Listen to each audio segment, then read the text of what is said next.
कक्षा 10 कैसे हैं बच्चों? आशा करती हूँ सभी बच्चे स्वस्थ हैं, घर पर हैं, अपने स्वास्थ्य का ध्यान रखते हुए अपनी पढ़ाई बहुत अच्छे से कर रहे हैं, साथ ही साथ अपना गृह कार्य भी समय पर कर रहे हैं। तो बच्चों आज हम कृतिका का पाठ 1 देखेंगे। पाठ का नाम है माता का अंचल। तो माता का अंचल मतलब कि माता की गोद या माता का आंचल। तो बिना माँ की गोद के या बिना माँ के आंचल के हर बच्चे का बचपन अधूरा है। तो हर बच्चे के लिए उसकी माँ की गोद क्या है? स्वर्ग या जन्नत से भी बढ़कर है। तो बच्चों यहाँ पे लेखक शिवपूजन सहाय ने अपने बचपन के बारे में बताया है कि उनका ज़्यादातर समय अपनी माता के बजाय अपने पिता के साथ ज़्यादा व्यतीत होता था। चाहे सोना हो या खाना पीना हो या खेलना हो या नहाना धोना हो, ये सारी क्रियाएं अपने पिता के साथ ही करते थे। तो सभी बच्चे किताब में ध्यान देंगे। जहाँ लड़कों का संग तहाँ बाजे मृदंग, जहाँ बुढ़ों का संग तहाँ खर्चे का तंग। तो यहाँ पे लेखक शिवपूजन सहाय बता रहे हैं कि जहाँ पे लड़कों का संग होता है, मतलब कि एक उम्र के लड़के इकट्ठे हो जाते हैं तो मिलके क्या करते हैं? मौज मस्ती करते हैं, धमाल करते हैं। तहाँ बाजे मृदंग मतलब कि एक ताल वाद्य होता है मृदंग, तो वहाँ पे मृदंग बजता है। एक उम्र के लड़के लोग या बच्चे लोग मिलके क्या करते हैं? मौज मस्ती करते हैं, धमाल करते हैं। और जहाँ बुढ़ों का संग तहाँ खर्चे का तंग, तो जहाँ पे बुजुर्ग लोग इकट्ठा होते हैं। देखिए बच्चों, जो बुजुर्ग लोग होते हैं ना, उन्होंने अपनी ज़िंदगी के हर अच्छे बुरे पड़ाव को पार कर लिया होता है, तो वो जो भी हमें बात बताएंगे अपने अनुभव के आधार पर बताएंगे। तो जहाँ पे बुजुर्ग लोग होते हैं, हमेशा आपने देखा होगा आपके घर में बड़े होंगे, वो हमेशा आपको फिजूल खर्च करने से रोकते हैं। तो यहाँ पे लेखक कहते हैं कि जहाँ बुढ़ों का संग तहाँ खर्चे का तंग, मतलब कि बुजुर्ग लोग जहाँ पे साथ में रहते हैं ना, वहाँ पे खर्चे में कमी आ जाती है। वो लोग ज़्यादा खर्चा नहीं करते, खुद भी नहीं करते और बच्चों को भी यही समझाते हैं कि फिजूल खर्च नहीं करना चाहिए, ज़्यादा पैसे बर्बाद नहीं करने चाहिए। हमारे पिता तड़के उठकर निबट नहाकर पूजा करने बैठ जाते थे। हम बचपन से ही उनके अंग लग गए थे। तो लेखक कहते हैं कि उनके पिता सुबह जल्दी उठकर नहा धोकर पूजा करने बैठ जाते थे और लेखक बचपन से ही उनके अंग लग गए थे, मतलब कि उनके साथ ही रहते थे। माता से केवल दूध पीने तक का नाता था, इसलिए पिता के साथ ही हम बाहर की बैठक में सोया करते थे। तो माता के साथ केवल दूध पीने तक का नाता था, मतलब कि माता के पास लेखक कब जाते थे? जब उन्हें दूध पीना होता था, जब उन्हें दूध पीने की याद आती थी तभी अपनी माता के पास जाते थे।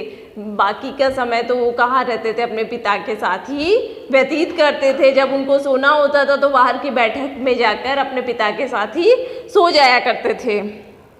वह अपने साथ ही हमें भी उठाते और साथ ही नहला धुलाकर पूजा पर बिठा लेते। तो पिताजी, लेखक के जो पिता थे, वो उनको अपने साथ ही उठाते, नहला धुलाकर पूजा पर बिठा लेते थे। हम भभूत का तिलक लगा देने के लिए उनको दिक करने लगते। अब लेखक अपने पिताजी से हट करते कि हमें भभूत का तिलक लगाओ। कुछ हंसकर, कुछ झुंझलाकर और कुछ डांटकर वह हमारे चौड़े लीलार में त्रिपुंड कर देते थे। हमारे लीलार में भभूत खूब खिलती थी। तो अब जब लेखक भभूत का तिलक मतलब कि पवित्र राग का तिलक करने के लिए अपने पिता से जिद करते थे, तो उनके पिता कुछ हंसकर, कुछ डांटकर और कुछ झुंझलाकर उनके चौड़े लीलार में त्रिपुंड बना देते थे। त्रिपुंड मतलब कि शिव भक्तों द्वारा मस्तक में लगाए जाने वाला तिलक, जिसमें 3 आड़ी रेखाएं होती है। तो इस तरह का तिलक अपने पिताजी से लेखक लगाने के लिए जिद करते थे। हमारे लीलार में भभूत खूब खुलती थी, सिर में लंबी जटाएं थी। तो लेखक कहते हैं कि हमारे लीलार में, मतलब कि लेखक के लीलार में, लेखक के मस्तक में तिलक जो था या भभूत जो थी वो बहुत जचती थी, अच्छी लगती थी। सिर में लंबी जटाएं थी। भभूत रमाने से हम खासे बम भोला बन जाते थे, मतलब कि शिव जी की तरह बन जाते थे। पिताजी हमें बड़े प्यार से भोलानाथ कहकर पुकारा करते, पर असल में हमारा नाम था तारकेश्वर नाथ। तो लेखक के पिताजी लेखक को भोलानाथ कह के बुलाते थे, लेकिन लेखक का असल में नाम क्या था? लेखक का असल में नाम तारकेश्वर नाथ था। हम भी उनको बाबूजी कहकर पुकारा करते और माता को मैया। जब बाबूजी रामायण का पाठ करते तब हम उनकी बगल में बैठे बैठे आईने में अपना मुंह निहारा करते थे। जब वह हमारी ओर देखते तब हम कुछ लजाकर और मुस्कुराकर आईना नीचे रख देते थे, वह भी मुस्कुरा पड़ते थे। तो अब लेखक कहते हैं कि जब बाबूजी रामायण का पाठ करने बैठते थे तो लेखक को भी साथ में लेके बैठते थे। लेखक बच्चे थे। अब बच्चों की प्रवृत्ति कैसी होती है? बच्चों की प्रवृत्ति चंचल होती है, बच्चे चंचल होते हैं स्वभाव से। तो लेखक के पिताजी जब रामायण का पाठ करते थे लेखक को अपने साथ में लेके बैठते थे, लेकिन लेखक तो बच्चे थे, उनमें इतनी समझ थी नहीं, तो उनका ध्यान रामायण के पाठ में नहीं, लेकिन अपनी अलग ही खेल खेलते रहते थे। वे दर्पण लेके दर्पण में अपने मुंह को निहारा करते थे, अपनी शक्ल देखा करते थे। और जब पिताजी की नज़र लेखक पे पड़ती थी तो लेखक लजा कर, मतलब कि शर्मा कर, मुस्कुरा कर दर्पण को नीचे रख देते थे। पूजा पाठ कर चुकने के बाद वह राम नाम लिखने लगते। अपनी एक रामनामा बही पर 1000 राम नाम लिखकर वह उसे पाठ करने की पोथी के साथ बांधकर रख देते। क्या करते थे? पूजा से निपटने के बाद में रामनामा बही थी जिसमें वे राम के 1000 नाम लिखते थे और फिर उसे अपनी पोथी के साथ बांधकर रख देते थे। रामनामा बही मतलब कि एक ऐसी पुस्तिका आती है जिसमें राम का नाम बार बार लिखा जाता है। तो पिताजी के पास भी ऐसी, लेखक के पिताजी के पास भी ऐसी पुस्तिका थी जिसमें वे 1000 बार राम का नाम लिखा करते थे।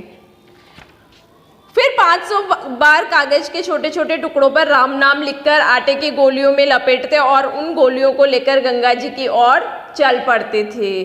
अब क्या करते थे लेखक के पिताजी की कागज के छोटे छोटे टुकड़े लेकर उनमें 500 बार, मतलब 500 टुकड़े लेते थे, उनमें राम नाम लिखते थे और फिर छोटी छोटी गोलियां बना के आटे की उनमें लपेट के फिर गंगा की तरफ चल पड़ते थे। उस समय भी हम उनके कंधे पर विराजमान रहते। जब वह गंगा में एक आटे की गोलियां फेंककर मछलियों को खिलाने लगते तब भी हम उनके कंधे पर ही बैठे बैठे हंसा करते थे। जब वह मछलियों को चारा देकर घर की ओर लौटने लगते तब बीच रास्ते में झुके हुए पेड़ों की डालों पर हमें बिठाकर झूला झुलाते थे। तो अब जब लेखक गंगा के किनारे जाते थे अपने पिताजी के कंधे पे बैठ के जाते थे और जब पिताजी मछलियों को वो आटे की गोलियां डालते थे तब भी लेखक जो है अपने पिताजी के कंधे पर बैठे बैठे हंसा करते थे। और जब वापस घर की ओर जाते थे तब भी लेखक अपने पिताजी के कंधे पर ही विराजमान रहते थे। और जब बीच रास्ते में पेड़ पौधे आते तो पेड़ों की झुकी हुई डाल पर लेखक के पिताजी लेखक को झूला झुलाते थे। कभी कभी बाबूजी हमसे कुश्ती भी लड़ते, वह शिथिल होकर हमारे बल को बढ़ावा देते और हम उनको पछाड़ देते थे। तो कभी कभी पिताजी, लेखक के बाबूजी जो हैं वे उनसे कुश्ती लड़ते थे और फिर क्या करते थे, खेल ही खेल में पिताजी जो है वो भी बच्चे बन जाते थे लेखक के साथ में और वो अपने शरीर को ढीला छोड़ देते थे। और जैसे ही वे अपने शरीर को ढीला छोड़ते लेखक उन्हें कुश्ती में हरा देते थे। यह उतान पड़ जाते और हम उनकी छाती पर चढ़ जाते थे। जब हम उनकी लंबी लंबी मूछें उखाड़ने लगते तब वह हंसते हंसते हमारे हाथों को मूछों से छुड़ाकर उन्हें चूम लेते थे। अब लेखक क्या करते थे कि अपने पिताजी की मूछें उखाड़ने लगते थे तो पिताजी क्या करते, अपनी मूछों को छुड़ाकर उनके छोटे छोटे हाथ चूम लेते थे। फिर जब हमसे खट्टा और मीठा चुम्मा मांगते तब हम बारी बारी पर अपना बायां और दाहिना गाल उनके मुंह की ओर फेर देते थे। बाएं का खट्टा चुम्मा लेकर वह दाहिने का मीठा चुम्मा लेने लगते तब अपनी दाढ़ी या मूंछ हमारे कोमल गालों पर गड़ा देते थे। हम झुंझुलाकर फिर उनकी मूछें नोचने लग जाते थे। इस पर वह बनावटी रोने लगते और हम अलग खड़े खड़े खिलखिलाकर हंसने लग जाते थे। तो बच्चों यहाँ पे जो लेखक के पिताजी हैं वे भी लेखक के साथ जब उनका बचपन था तो लेखक के पिताजी भी उनके साथ बच्चा बन जाते थे और बच्चे की तरह ही उनके साथ खेलते थे, हंसते थे, रोते थे और इस तरह से वे अपना प्यार लेखक के प्रति जताते थे। हंसते हंसते जब हम घर आते तब उनके साथ ही हम भी चौके पर खाने बैठते थे। वह हमें अपने ही हाथ से फूल के एक कटोरे में गोरस और भात सान कर खिलाते थे। अब जब लेखक अपने पिताजी के साथ में घर आते थे तो खाना खाने भी वे अपने पिताजी के साथ ही बैठते थे। तो लेखक बताते हैं कि उनके पिताजी उन्हें अपने हाथ से खिलाते थे। तो भात मतलब कि पके हुए चावल और गोरस मतलब कि मक्खन दोनों एक फूल के कटोरे में मिला के उन्हें अपने हाथों से खिलाते थे। जब हम खाकर अफर जाते तब मैया थोड़ा और खिलाने के लिए हट करती थी। अब लेखक कहते हैं कि जब खाते खाते उनका पेट भर जाता और वो अपने पिताजी से मना कर देते कि बस अब हमारा पेट भर गया, अब हम खाना नहीं खाएंगे, तो उनकी माताजी जो है वो क्या कहती थी, वे और खिलाने के लिए हट करती थी, जिद करती थी कि अभी पेट नहीं भरा है, अभी और खाना खाना है। वह बाबूजी से कहने लगती, आप तो 4-4 दाने के और बच्चे के मुंह में देते जाते हैं। इससे वह थोड़ा खाने पर भी समझ लेता है कि वह हम बहुत खा गए। आप खिलाने का ढंग नहीं जानते, बच्चे को भर मुंह और खिलाना चाहिए। अब देखिए बच्चों, माँ जो होती है ना, उसको हमेशा ये चिंता रहती है कि उसका बच्चा कहीं भूखा नहीं रह जाए, और वो क्या करती है, पेट भर जाने पर भी जब माँ अपने हाथों से खिलाती है तो बच्चे को बड़े बड़े कौर खिलाती है, ताकि उसे लगे कि अभी तो उसने कम खाना खाया है।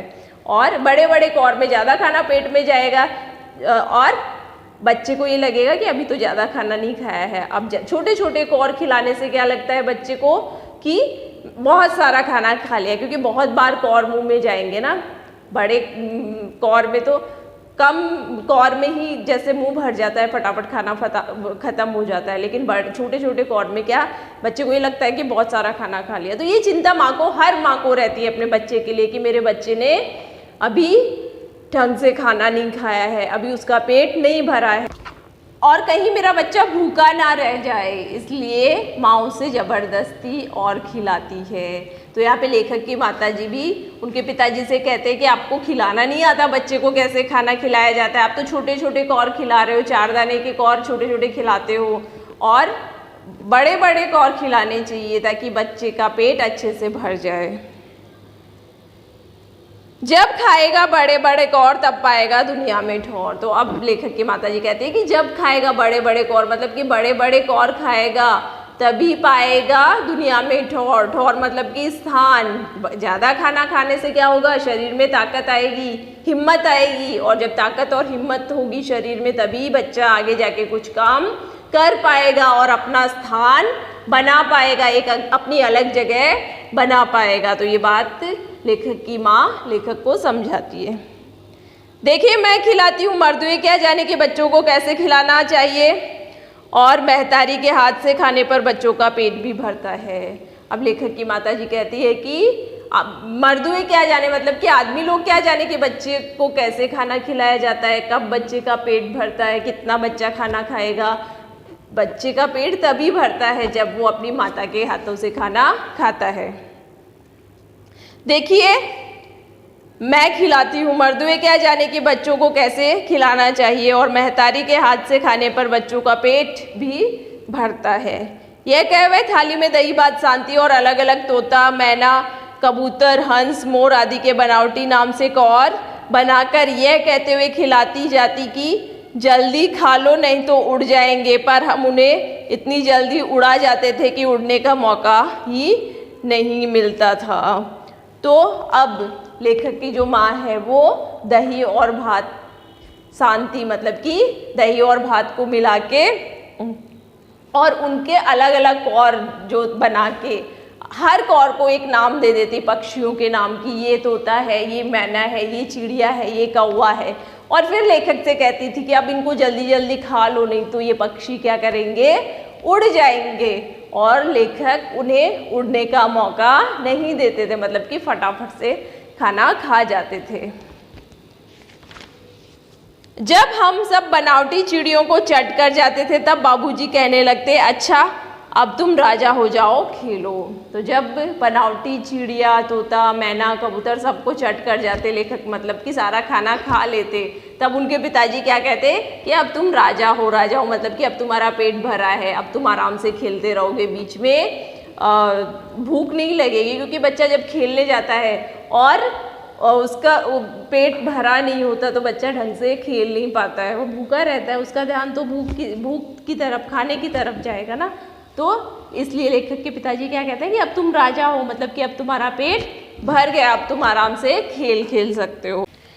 बस हम उठकर उछलने कूदने लगते थे। फिर रस्सी में बंधा हुआ काठ का घोड़ा लेकर नंगधड़ंग बाहर गली में निकल जाते थे। तो अब लेखक कहते हैं कि फिर बस पिताजी का इतना सा कहना होता और हम उछलने कूदने लगते और बाहर रस्सी से बंधा हुआ काठ का घोड़ा लेकर नंगधड़ंग मतलब कि बिना कपड़ों के ही बाहर चले जाते थे। जब कभी मैया हमें अचानक पकड़ पाती तब हमारे लाख छटपटाने पर भी एक चुल्लू कड़वा तेल हमारे सिर पर डाल ही देती थी। अब लेखक कहते हैं कि जब लेखक बिना कपड़े पहने बिना तेल लगाए बाहर खेलने चले जाते थे, बिना बाल बनाए बाहर खेलने चले जाते थे, तो माँ उनके पीछे पीछे आती और अचानक उनको पकड़ लेती। लेकिन लेखक को तो खेलना होता था तो वो छटपटाने लगते, उनको तेल नहीं लगवाना होता था और ना ही कपड़े पहनने होते थे। लेकिन उनकी जो माँ है वो ज़बरदस्ती उनके बालों में चुल्लू कड़वा तेल लगा देती, मतलब कि कड़वा तेल मतलब कि सरसों का तेल ज़बरदस्ती उनके बालों में लगा देती। हम रोने लगते और बाबूजी उस पर बिगड़ खड़े होते, पर वह हमारे सिर में तेल बोतकर हमें उबटकर ही छोड़ती थी। मतलब कि जब फिर उनकी माताजी उनके तेल लगा देती थी तो लेखक रोने लगते थे और लेखक को रोता हुआ देख के उनके पिताजी गुस्सा हो जाते थे। लेकिन फिर भी उनकी माँ जो है वो उनको तेल लगाकर ही उनको छोड़ती थी।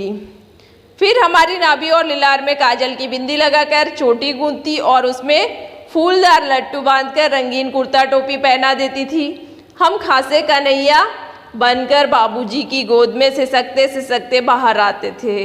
तो अब लेखक कहते हैं कि मैया उनको अच्छे से तैयार करती थी, काजल का टीका उनके मस्तक पे और उनकी नाभि में लगाती थी। फिर उनको अच्छे अच्छे कपड़े पहनाती थी, एकदम कन्हैया की तरह तैयार कर देती थी। फिर बाबूजी फिर से उनको बाहर लेके जाते थे। बाहर आते ही हमारी बाट जोहने वाला बालकों का एक झुंड मिल जाता था। हम उन खेल के साथियों को देखते ही सिसकना भूलकर बाबूजी की गोद से उतर पड़ते और अपने हमजोलियों के दल में मिलकर तमाशे करने लग जाते थे। अब जैसे ही लेखक के पिताजी लेखक को बाहर लेके जाते तो वहाँ पे अपनी मित्र मंडली को देख के, छोटे छोटे बच्चों को, अपने साथ खेलने वाले बच्चों को देख के लेखक अपने पिताजी की गोद से उतरकर उन बच्चों में खेलने के लिए भाग जाते थे। तमाशे भी ऐसे वैसे नहीं, तरह तरह के नाटक, चबूतरे का एक कोना ही नाटक घर बनता था। बाबूजी जिस छोटी चौकी पर बैठकर नहाते थे वही रंगमंच बनती थी। अब अलग अलग तमाशे करते थे अपने मित्र मंडली के साथ मिलकर लेखक, और चबूतरे का एक कोना जो था वो क्या बन जाता था, वह उनके लिए नाटक घर बन जाता था। बाबूजी की छोटी सी चौकी पर बैठकर बाबूजी जिस छोटी चौकी पर बैठकर नहाते वही रंगमंच बन जाती। अब बाबूजी लेखक के पिताजी जो है वो जिस चौकी पे बैठ के नहाते थे वही क्या बन जाती थी, रंगमंच बनती थी। उसी पर सरकंडे के खम्भों पर कागज का चंदोवा तानकर मिठाइयों की दुकान लगाती। अब एक घास के जो तिनके होते हैं, डंडियाँ होती है, तो उनको सरकंडा कहते हैं। तो सरकंडे के ऊपर क्या कागज का चंदोवा तानकर फिर क्या बनाई जाती, एक मिठाई की दुकान बनाई जाती। उसमें चिलम के खोचे पर कपड़े के थालों में ढेले के लड्डू, पत्तों की पूरी कचौरियाँ, गीली मिट्टी की जलेबियाँ, फूटे घड़े के टुकड़े के बताशे आदि मिठाइयाँ सजाई जाती। तो इस तरह से अलग अलग चीज़ लेखक अपने बचपन में खेलते थे कि गीली मिट्टी की जलेबी बनाते और पेड़ के अलग अलग पत्ते तोड़ कर ले आते और उनकी पूरी और कचौरी बना लेते, और मिट्टी के ढेले जो होते हैं उनके लड्डू बना लेते, और इस तरह से मिठाई की दुकान सजाई जाती। ठीकरों के बटखरे और जस्ते के छोटे छोटे टुकड़ों के पैसे बनते। हम ही लोग खरीदार और हम ही लोग दुकानदार। बाबूजी भी 2-4 गोरखपुरी पैसे खरीद लेते थे। और अब इस तरह से बच्चे लोग जो उनकी मित्र मंडली, उन्हीं में से 1-2 दुकानदार बन जाते और बाकी के बच्चे खरीदार बन जाते। और इस खेल में कभी कभी उनके बाबूजी भी शामिल हो जाते थे। थोड़ी देर में मिठाई की दुकान बढ़ाकर हम लोग घरौंदा बनाते। फिर मिठाई की दुकान बढ़ाकर क्या करते, दुकान बंद कर दी जाती और छोटा सा घर, घरौंदा मतलब कि छोटा सा घर बनाते। धूल की बेड़, दीवार बनती तिनकों का छप्पर, दातुन के खम्भे, दिया सलाई की पेटियों के किवाड़, घड़े के मुड़े की चूल्हा चक्की। तो घड़े का जो ऊपर का घेरा होता है, मटकी का जो ऊपर का घेरा टूटा हुआ होता है, उसके क्या बनाते, चूल्हा चक्की बनाते। दिए की कढ़ाई और बाबूजी की पूजा वाली आचमनी कलछी बनती थी। तो दिए की कढ़ाई, छोटा सा दीपक या दिया लेके उसकी कढ़ाई बनाते थे, और बाबूजी की पूजा वाली आचमनी मतलब कि छोटी चम्मच, पूजा करने के लिए जो छोटी चम्मच का उपयोग किया जाता है, उसकी बच्चे लोग कलछी बनाते थे। पानी के घी, धूल के पिसान और बालू की चीनी से हम लोग जोनार तैयार करते थे। हम ही लोग जोनार करते और हम ही लोगों की जोनार बैठती थी। तो जब पंगत बैठ जाती थी तब बाबूजी भी धीरे से आकर पांत में अंत में जीमने के लिए बैठ जाते थे। उनको बैठते देखते ही हम लोग हंसकर और घरौंदा बिगाड़कर भाग चलते थे। वह भी हंसते हंसते लोटपोट हो जाते और कहने लगते, फिर कब भोज होगा भोलानाथ। तो अब ये बच्चे लोग भोज रखते थे, मतलब कि ये लोग खाने का मतलब इस तरह से खेल खेलते थे कि खाना रख दिया और उसमें बाबूजी भी भोजन के लिए आके उनकी पंगत में बैठ जाते थे। और जैसे ही बाबूजी को बच्चे लोग देखते थे तो वो लोग क्या करते थे, घरौंदे को बिगाड़ कर भाग जाते थे वहाँ से, और बाबूजी हंसते हंसते लोटपोट हो जाते थे, मतलब कि बहुत ज़्यादा हंसते थे। कभी कभी हम लोग बारात का भी जुलूस निकालते थे। कनस्तर का तंबूरा बजता, अमोले को घिसकर शहनाई बजाई जाती, टूटी चूहेदाने की पालकी बनती। हम समधी बनकर बकरे पर चढ़ लेते और चबूतरे के कोने से चलकर बारात दूसरे कोने में जाकर दरवाजे लगती थी। वहाँ काठ की पटरियों से घिरे, गोबर से लिपे, आम और केले की टहनियों से सजाए हुए छोटे आंगन में कुल्हिए का कलसा रखा जाता। वहीं पहुंचकर बारात फिर लौट आती थी। लौटने के समय खटोली पर लाल ओहार डालकर उसमें दुल्हन को चढ़ा दिया जाता था। लौट आने पर बाबूजी यूं ही ओहार उघार कर दुल्हन का मुख निरखने लगते, तो ही हम लोग हंसकर भाग जाते। बच्चे लोग खेल में बारात का जुलूस भी निकालते, अच्छे से मंडप सजाया जाता, दुल्हन भी होती, बकरे को घोड़ा बनाया जाता, उस पर बैठ के बारात दुल्हा जाता। और जैसे ही बाबूजी पर्दा हटाकर दुल्हन को देखते तो बच्चे लोग फिर से वहाँ से भाग जाते। बाबूजी जो ही ओहार उघाड़ कर मतलब कि पर्दा उठाकर दुल्हन का चेहरा देखते, बच्चे लोग फिर से वहाँ से हंसते हुए भाग जाते। थोड़ी देर बाद फिर लड़कों की मंडली जुट जाती थी। इकट्ठा होते ही राय जमती की खेती की जाए। बस चबूतरे के छोर पर खिरनी गड़ जाती और उसके नीचे एक गली कुआं बन जाती। मूंज की बटी हुई पतली रस्सी से एक चुक्कड़ बांध गराड़ी पर चढ़ाकर लटका दिया जाता और दो लड़के बैल बनकर मोट खींचने लग जाते। चबूतरा खेत बनता, कंकड़, बीज और ठेंगा हल जुआ था। बड़ी मेहनत से खेत जोते बोए और पटाए जाते।